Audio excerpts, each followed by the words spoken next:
For me, leader has nothing to do with title more than with the responsibility of helping those around you thrive, right? That's the way I see leadership. So really anybody in whatever position, if someone is going through a merger or through an acquisition and start getting worried, right?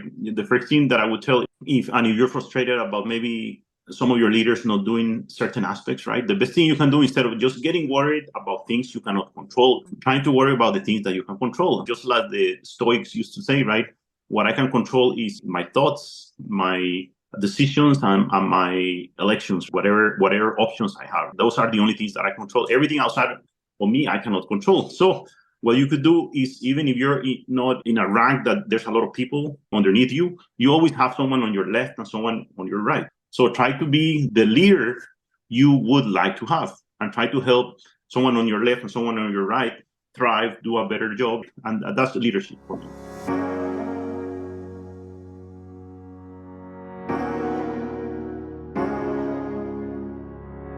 Welcome to the People Powered Solutions podcast. In this show, you'll gain expert advice and tips on building a thriving workplace culture with happy employees. I'm your host, Lorianne Duguay, and I'm thrilled to be spending this time with you today. Hello, and welcome to another episode of the People Powered podcast. We are continuing our series, folks, where we are showcasing companies that are doing culture well, that are doing some great stuff, and we're helping them showcase some of that secret sauce, if you will, so that others can benefit and others can learn and grow their very own internal workplace experiences.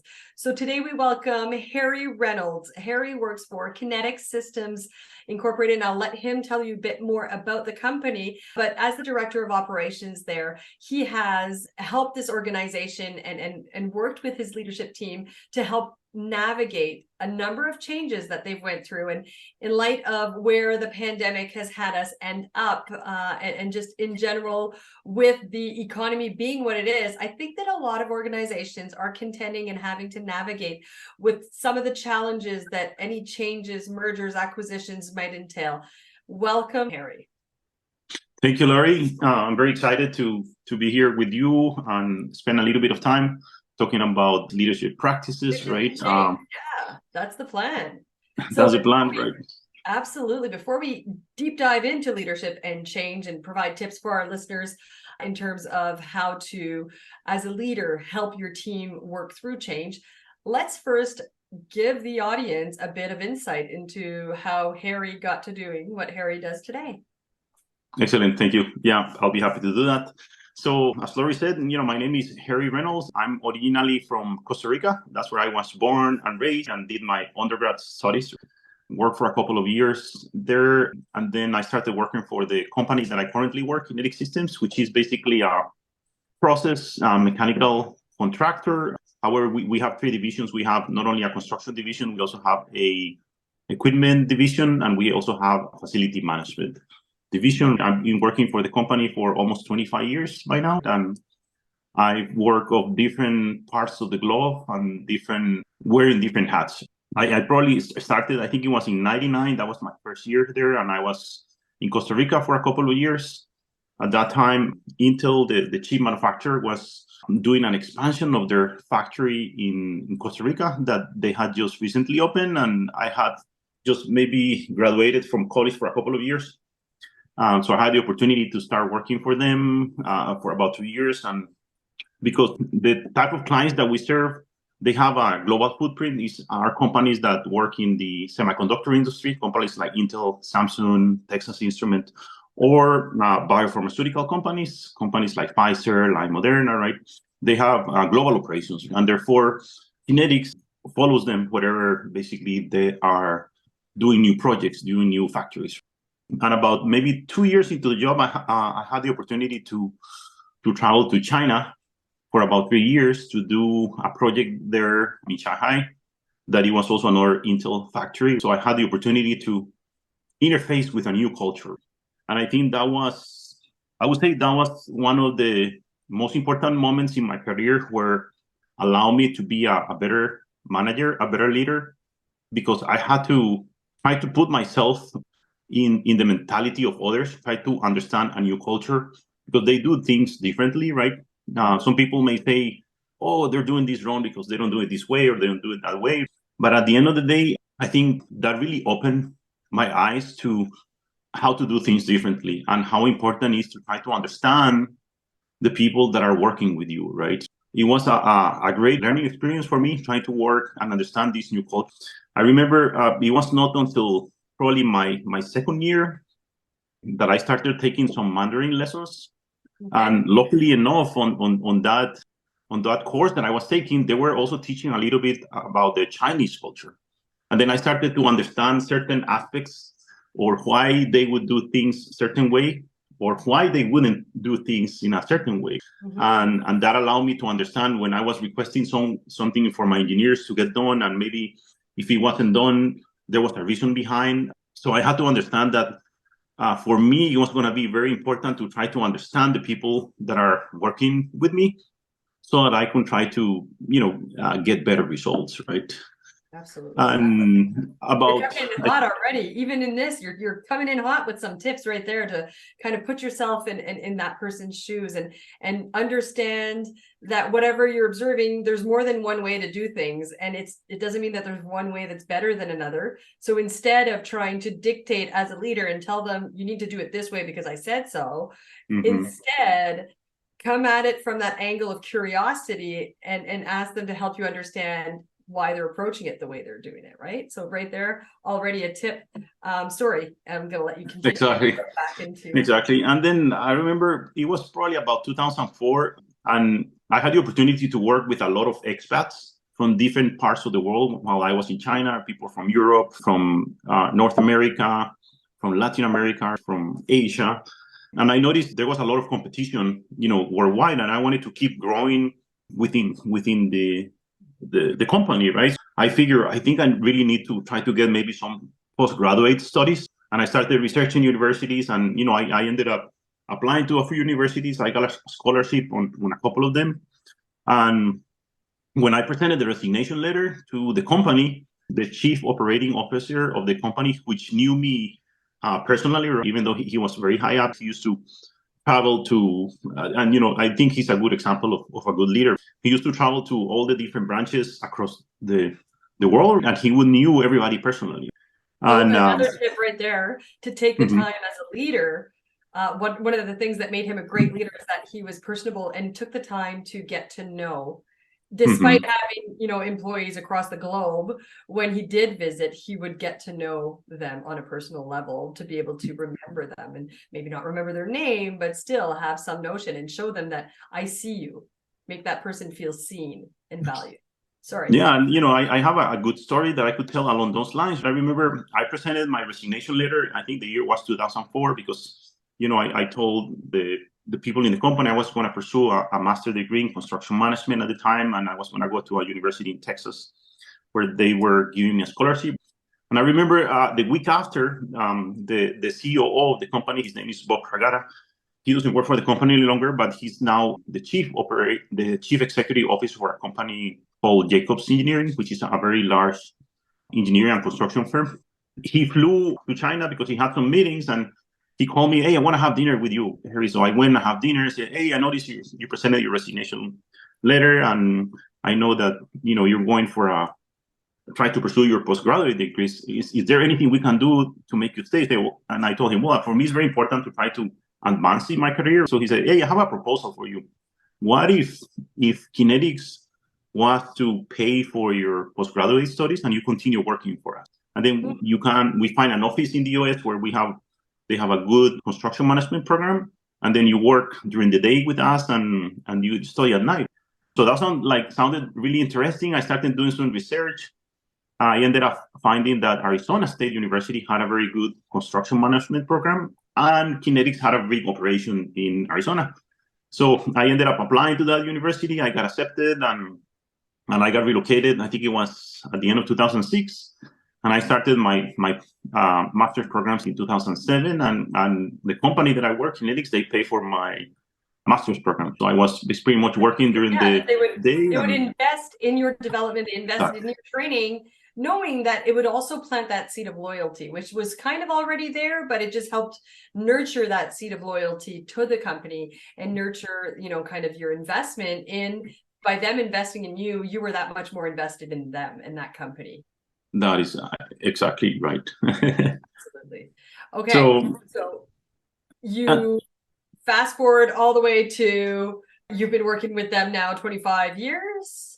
That's correct. Years later. Okay, so let's talk a bit more about what has kept you there for 25 years. What are some of the elements of that workplace culture that have made you stick around for 25 years? Yeah, I would say I've been very lucky of having to work for leaders that have understood me well. And in my case, for example, it's very important for me to have like a good professional challenge in front of me, so that I to keep me motivated from doing different things. Because if I start doing something for a long time, maybe after 2 years of doing the same thing, I'm gonna get bored and I wanna try to do something different. And I had the opportunity for work for people where I had expressed, hey, for me it's important, I would like to do something different. I've been doing this for a while. If there's an opportunity to do X, Y, or Z, right? And sooner or later, they let me know, hey, by the way, there's an opportunity to do this. Are you interested in doing that? So I wore many different hats in the company, and I think that has kept me motivated from continuing doing different things, right? And more recently, I would say the last maybe 8 years or so, I had the opportunity to develop a lot of new processes for control within the company, to try to standardize, to try to become more consistent, right? And they gave me basically free reins, in the sense of they allow me to use my creativity to develop the processes, the systems, to implement them, and to develop training on the personal level, right? So having that freedom is what really made me stick here. Okay, so folks, I don't think, Harry, you've not read my book, right? Not yet. Not yet. Good. This just validates what we're saying in the book, that of those needs that once fulfilled will nurture and allow that loyalty to blossom, that high performance. What are some of those needs? We talked about growth, the opportunities for growth, training and development. They invested in his training. And the third one that he just touched on is autonomy and empowerment. He was given free rein to innovate. He was encouraged to bring his ideas to the table, but then also allowed to bring them to fruition and develop the plan required to bring them to fruition. So it's not rocket science. I've been saying this, and I literally wrote a book on it, that once you are able to meet those 10 basic needs, you will effectively create that workplace culture where people want to stick around. So thank you for providing that added insight. And when we initially started talking, before we started recording, you talked to us about the founder of the company, and you talked to us about how his leadership style was one that you aspired to emulate later in life as you were navigating kind of your own leadership experience. Can you tell us a bit more what attributes that leader had that made you want to emulate him? Yeah, definitely. The founder of the company, his name is Bill Bianco. He already passed away, but when he founded the company back in 73, right, that's when a lot of the semiconductor industry was starting in the Bay Area. And basically, because of the new processes that these companies were getting developed, they didn't have basically a process piping contractor with the ability to serve them. So he saw the opportunity there of trying to serve a customer need. And therefore, he tried to develop a company that basically would provide those special services to these companies. But I think the most important thing, in my opinion, from his leadership style, it was that even though he was the owner and founder of the company, he always stayed very close to the people. He always made sure that he knew everybody personally. He understood what was important to them, and he took care of their needs whenever they needed something, right? And therefore, he created a lot of loyalty within the people that were following him throughout the years, right? And I think that those, in my opinion, are why a lot of people basically stay in the company for a long time, because for a long time, those core values stayed, especially on the first maybe 30 years of the company. And you had a lot of people that were very loyal to the company because of that. Absolutely. Absolutely. And one of the needs that we talk about in the book is also leadership. We've all heard that really cliched at this point, saying that people don't leave bad jobs, they leave bad bosses. Exactly. On the flip side of that, people will stay and be a lot and tolerate a lot more change and challenges when they have good leadership. They will stay for a good boss. Mm-hmm. So, on that note, I just kind of alluded to change and evolution and just having to manage as a leader change within your teams, because the one constant in today's world is change. And I recognize the irony of that statement, but can you help our listeners understand a bit more context in terms of what kind of changes have transpired for Kinetic Systems over the past few years? Yeah, definitely. So, as companies start growing, new opportunities arise. And therefore, with these new opportunities, there's also the need for having maybe additional capital to expand in a new market, or additional capital or additional resources to try to do a new type of business. And then the leaders of the company, the CEOs, COOs, they start looking for ways of, hey, how can we fund this initiative? So what happened is, the first transition that I remember, at least during my era, right, it was probably in the early 2000s, where basically the company was expanding a lot, and therefore what they started doing was acquiring other companies in different geographical areas to try to expand and be able to cover and be able to provide the services that our clients needed, right? I remember our company initially bought another contractor in Germany, which they also had operations in Asia. Then they bought, I think it was one company in the Northwest of the United States. They bought another company in the Southwest of the United States. And they started basically trying to integrate with the company. So one of the challenges that I remember from that era, it was that all the companies were doing things differently, because they have different processes, different methods. So around the year, I remember 2004, they realized that with this merger, they started growing like very fast, and they had a few projects that were problematic. So they created a committee to try to research what happened, and they realized it was that we were not following certain processes that were critical to the business. So an operations convergence took place.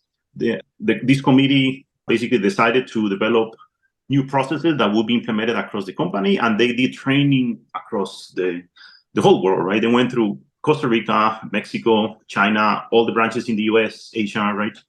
So to give our listeners a bit of an idea, when you initially started working for Kinetic Systems, how many employees roughly were there? I would say at that time, maybe 1,500, probably. 1,500. Right? How many employees post-merger acquisition? How many employees are you now? Maybe about 2,500. Okay, so 2,500. So you've doubled, more or less. Exactly. Right? And I'm hearing that as you were acquiring new companies, these companies are coming in and they've got their own personality. They've got their own culture within their... So the failure in that digging deep is that they didn't recognize that they needed to kind of create and craft a new culture that would allow people to keep elements of each of their personalities, all the while having this shared kind of family feel. Is that kind of... That is exactly right. That's exactly right. So what are some of the challenges that you noticed that the team members, the employees themselves, were experiencing, and what do you think was the most challenging for them in navigating these changes and this every acquisition having new colleagues and whatnot? Yeah, I think whenever a merger or an acquisition takes place, I think one of the most critical aspects is the company getting acquired is always going to worry, right? The people in the company say, oh, what is going to happen with us? Are they going to lay us off, or are they going to reduce personnel, right? Or are they not going to allow us to do what we were doing? So I think the important thing on the mergers is to first, for the leader of the company that is making the acquisition, is to make sure that they try to fully understand how the other company operates, try to understand their people. And that requires time for this leader or these leaders to try to go to this new company they acquire and see how they're doing things, try to understand the people, what's important to them, what's not important, right?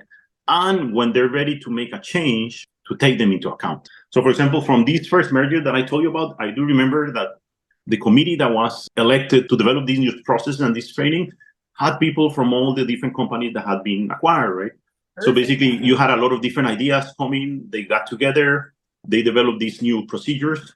And then training was implemented. It's not only simply develop the procedures, hey, you're going to do them, right? It's about going and spend the time with the people, getting to know them personally, doing the training, right? But then by having representation from each of the different companies at the table, and I would also encourage to have representation from different levels within each company so that, you've got the voice and you're being able to create a true picture of what needs to be fixed, what are some of the gaps that are at play as you're trying to assess. And if you're putting together a committee to try and support implementation, integration, and having a more seamless transition, then you need to be intentional about who is going to sit on that committee to ensure that it's going to have representation from all stakeholders impacted from some of the solutions and initiatives that will come to head from that work together, right? So again, another great tip there when you are helping your team kind of adapt to the change, to have a task force, a focus group, some committee put together that are going to take the time to get to know each of the little companies or the different little whatever size they are, every company, to understand and draft, I guess, a bit of a blueprint of what they are and how they're coming in, so that whatever initiatives or strategy they come up with as far as an integration plan reflects and keeps and retains some pieces of each of those little personalities, so that the team members being acquired are going to be able to resonate and see some level of normalcy and continuity happening with this acquisition, and that'll reassure them. And I also like that you touched on a lot of the emotions at play, which are certainly challenging for any acquisition or merger, is that there's emotions at play. There are people who are running under certain assumptions, and one of the easiest ways to manage that is to communicate. Be as transparent as you can. Communicate in all the ways you can and as often as you can, to reassure, but also to manage and to set realistic expectations. That is correct. Okay. So as a leader, do you have other tips, strategies, or tricks that leaders can use to help their teams kind of brave the ups and downs that any integration and the tumultuous times that any integration will inevitably entail? Yeah, definitely. And I think before we go there, one of the things that I would like to maybe point out is the way I see leadership. For me, leader has nothing to do with title more than with the responsibility of helping those around you thrive, right? That's the way I see leadership. So really anybody in whatever position, if someone is going through a merger or through an acquisition and start getting worried, right? The first thing that I would tell, if you're frustrated about maybe some of your leaders not doing certain aspects, right? The best thing you can do, instead of just getting worried about things you cannot control, trying to worry about the things that you can control. Just like the Stoics used to say, right? What I can control is my thoughts, my decisions, and my elections, whatever options I have. Those are the only things that I control. Everything outside of me, I cannot control. So what you could do is, even if you're not in a rank that there's a lot of people underneath you, you always have someone on your left and someone on your right. So try to be the leader you would like to have, and try to help someone on your left and someone on your right thrive, do a better job. And that's leadership for me, right? Okay. So I would say what you just said there. We're hearing leading without a title in everything you do in life. Exactly. And to be the leader that you would like to have, and that regardless of your role within an organization, you have the opportunity to lead by supporting your peers and by showing up for your colleagues in a way that you would want someone to show up for you. Sorry, definitely. I just summarize that like it was that is gold right there. So be the leader, don't wait for the title. Exactly. Don't wait, just be the leader on the daily with your peers, with whoever you interact with, by showing up to support and to help other people thrive. Like that's correct. Exactly. Definitely. And you know what is going to happen, like on the long run, is when you start doing that with the people around you, it's almost like that good attitude that you're doing is going to get contagious, and it's going to try to spread out. People are going to see that you're boss is going to see that. Other people are going to see that. Maybe if you work for a while helping some other people, maybe one of you goes to another team and they start doing the same thing. So all of a sudden, that effort starts basically replicating in other parts of the businesses, and hopefully you can start becoming what ignites culture change. Yeah, that is absolutely what would ignite culture change. And then going back to your other question, I would say, what are things leaders can do in these instances? I would say, please make sure that you take the responsibility of taking care of your people. That's, to me, the most important thing. Leadership, in my opinion, comes with the responsibility of helping others thrive. And how do you help others? Well, first, you need to know what is important to them. So you got to get to know your people, right? You have to understand what triggers them. For some people, it's going to be very important to have freedom at work. So for some other people, it's going to be very important to have time off so they can spend with their family when they want to. For some other people, they want to be creativity is very important to them. Trying to understand what is important to the people is probably the step number one, in my opinion, because once you do that, sorry to interject, to understand that, what does that look like? It looks like asking them. It looks like normalizing that this is not necessarily, this is challenging for you as a leader as well, and for everyone in the company, and we're all in this together, and asking them, what are you feeling? What do you need? Like, and creating channels for them to continuously feed that information up to you so that you can adapt your approach and your strategy accordingly. Sorry, I keep interrupting you. I do that as a no, it's okay. I think that's a good way of doing it, right? Whenever we identify something that makes sense, let's point that out, right? So that the listeners can make note of it.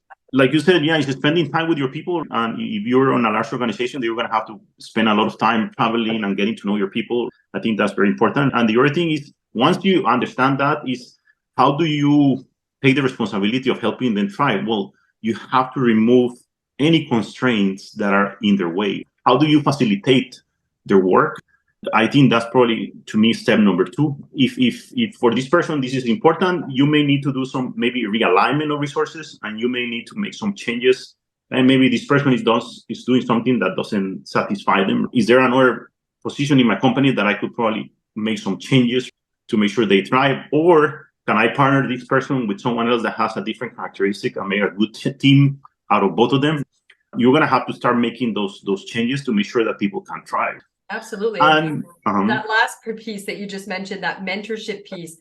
But mentorship, I see two values there's tons of value for mentorship programs, but yes, to match them with someone who maybe are that next level in what they're trying to grow into on a technical perspective, but sometimes also to do a matching where you identify that this person could benefit from being more of a certain way, match them with that person to be able to help and coach them and support them into stretching a bit, because we get comfortable in our comfort zone. It's a very comfortable place to be, but beautiful magic happens beyond that comfort zone. True growth comes and spawns from that moving beyond and stretching beyond that comfort zone. Think about going to the gym. I don't know about you, but the first time, if I go back to the gym and I haven't been in a while, suddenly I'm very aware the following day of how many stairs there are in my house. And I question myself as to why I keep buying these multiple story houses when I could just have a one floor one, right? So, but from that pain, that discomfort, the next day, I remember I have muscles in places I'd forgotten, right? So certainly doing that matching and helping them stretch beyond their comfort zone, and kind of pushing them at a pace, though, that is okay with them, that is manageable for them, because you don't want to stress them out either. Sorry, keep going. No, like you said, I think that following up on what you said, I think whenever we see an obstacle, and this is mainly from a personal aspect, whenever you see an obstacle, you figure, how do I go about this obstacle, right? And really, there's a book that is called The Obstacle is the Way. The only way to go through the obstacle is not from the left or to the right, it's just simply push through the obstacle. And at the beginning, you're not going to get the courage. Some people, they say, I have to wait until I'm ready, or I have to wait until I have the courage to do it. You're not going to get the courage to do it before you do it. Only after you've done it, that's when you develop the courage come. Yeah, I agree. Exactly. I like that. Yeah. So removing obstacles when you can and being aware. So first step you talked about, one of the tips that you shared was to get to know them and to understand what they're contending with. What are some of the challenges? But then that next step being, how can I potentially help alleviate some of the challenges or some of the burdens or obstacles, remove them? And these may be systemic as well. There's some of the things we do because we've always done it that way. Does it necessarily mean that that's the right way to do it and it'll continue to be the right way? You need to revisit these things, but also to sometimes work with the team members to help them work through those challenges. Understand that we can't remove this. We need to keep going. The obstacle is the way. We need to keep going that way. So what do you need from me as a leader to support you and to help you manage in the moment that challenge? Yeah, I think that mentorship aspect is very critical on all aspects of the business. I remember back in maybe 2019, 18, 19, we were going to a growth period and we started hiring a lot of new people. So we realized, well, we're going to have a lot of new people and they don't know how to do things. We need to establish a mentorship program. So what we did is we identified like key people within the company that could act as mentors, and we assigned them 1 or 2 individuals that they were going to try to follow up on a weekly basis to try to work as mentors to help them go through the challenges, to help them basically go through that, maybe like you said, discomfort zone when they have to do something new that they've never done before. Try to be there for them. Yeah, and if you do have, I like that, if you've got that mentor who's kind of acting as your safety net, try it. Just try it. If it doesn't work out, I'm here to tell you what you could do differently and how you can maybe try different ways that have been successful for me in the past. So when they're, I like, even as part of I'm just, my brain firing at 1,000,000 miles an hour right now, is to have a mentorship or a buddy system of sorts to be able to support them working through those challenges. But I'm going to add one more. What if it's 2 companies and you're matching them so that they can start to share each other's culture and each other's personalities, so they can somehow find that common ground between the two? And that's where you can start to grow and showcase this shared culture that you're trying to create, post acquisition.